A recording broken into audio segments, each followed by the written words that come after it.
Good morning प्यारे बच्चों। आज है डेट 13 अगस्त। हम करेंगे वर्कशीट नंबर 17। उत्पादन के साधन। उत्पादन क्या होता है? किसी भी चीज़ को प्रोड्यूस करना, चाहे वो चप्पल है, चाहे वो कपड़ा है, चाहे रोटी है, चाहे ब्रेड है, किसी भी चीज़ को उसका उत्पादन करना, उसको प्रोड्यूस करना उत्पादन कहलाता है। यानी कि किसी चीज़ को बनाना उत्पादन कहलाता है। अब उस उत्पादन के लिए, उस चीज़ को बनाने के क्या साधन हैं, ये आज हम देखेंगे। ठीक है।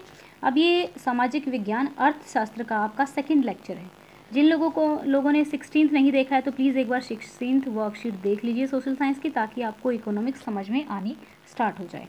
तो चलिए, उत्पादन वह आर्थिक क्रिया है जिसके अंतर्गत मानव उपयोगी वस्तुओं और सेवाओं का निर्माण किया जाता है। ठीक है। जो चीज़ें मनुष्य के उपयोग में आती हैं उन चीज़ों को बनाया जाता है। हर एक वस्तु के उत्पादन में 4 चीज़ों की आवश्यकता पड़ती है, यानी कि इन 4 चीज़ों के बिना उत्पादन नहीं हो सकता, जिन्हें उत्पादन के कारक कहा जाता है, और इसीलिए इनको उत्पादन के कारक कहा जाता है।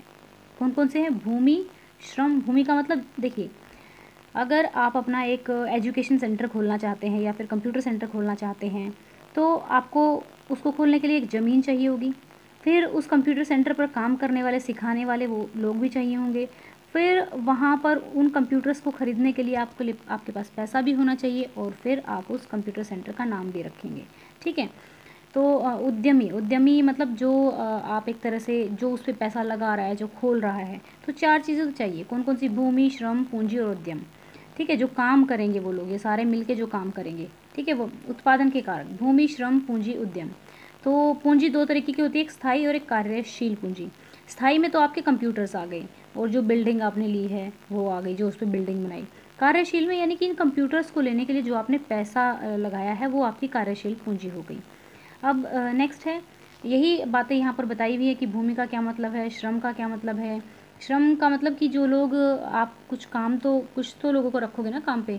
पूंजी, आप औजार मशीनों को ख़रीदने के लिए लगाते हो, या फिर औजार मशीन तो हमारे फिक्स हो गए, और जो आप कच्चा माल वगैरह ख़रीदने के लिए जो पैसा लगाते रहोगे बार बार चीज़ें लेके आने के लिए। ठीक है। तो वो हमारा क्या हो गया? कार्यशील पूंजी हो गई।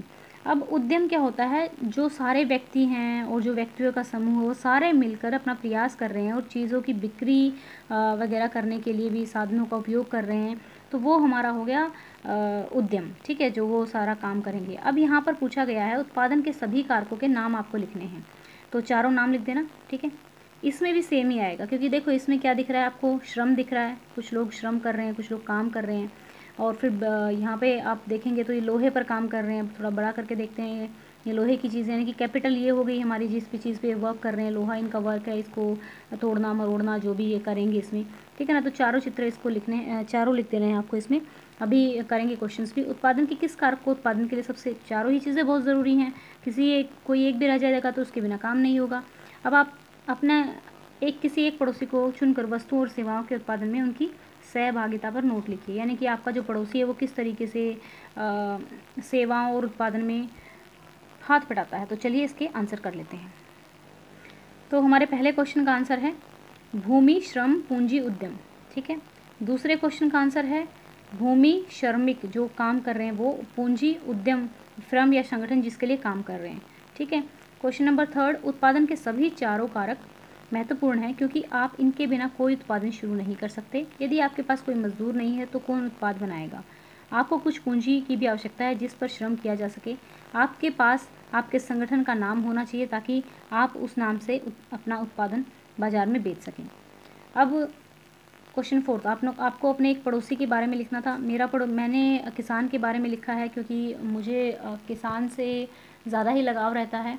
और दूसरा चीज़, इस दुनिया में जो भी कुछ चल रहा है वो सब कुछ खेती से ही चलता है ना। सबसे पहले तो खेत से स्टार्ट होता है, उसके बाद तो अब किसान का किस तरीके से योगदान है। हमें लगता है आप किसी फैक्ट्री ओनर का नाम कुछ भी लिख सकते हैं, आप जो भी आपको लगता है कि जो कर रहा है। मैंने इसका लिखा है किसान का। मेरे पड़ोसी किसान हैं, वे सब्जियां और फसलों को उगाते हैं। उन्हें बेचकर वह स्वादिष्ट भोजन बनाने के लिए सब्जियां और अनाज देते हैं या देता है, जिससे वह माल और सेवाओं के उत्पादन में योगदान दे रहा है। यानी कि सब्जियां और अनाज देगा तभी तो कुछ खाना वाना बन के आएगा, तभी रेस्टोरेंट चलेंगे। तो कहीं ना कहीं जो बिल्कुल स्टार्टिंग से वहाँ से प्रोडक्शन होता है। तो मैंने इसलिए इसको लिखा है ताकि आपको समझ में भी आ जाए। आप किसी भी दुकान का एग्जाम्पल लेके दे सकते हैं, आपके पड़ोसी जो करते हैं वो एग्जाम्पल लेके दे सकते हैं। आप अपने आंसर को थोड़ा इनोवेटिव करने की कोशिश करें और अपने आंसर ज़रूर लिखें।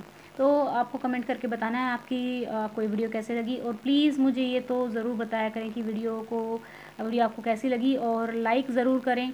लाइक से ही मुझे पता लगता है कि आप लोगों के लिए वीडियो यूज़फुल रही। कम लाइक आते हैं तो फिर लगता है कि शायद वीडियो में कोई कमी रह गई। बाकी तो आप मुझे कमेंट करके बताते ही हो कि मैम आंसर्स को प्रॉपर टाइपिंग करके लिखिए, वो सब मैं इम्प्लीमेंट करती ही हूँ।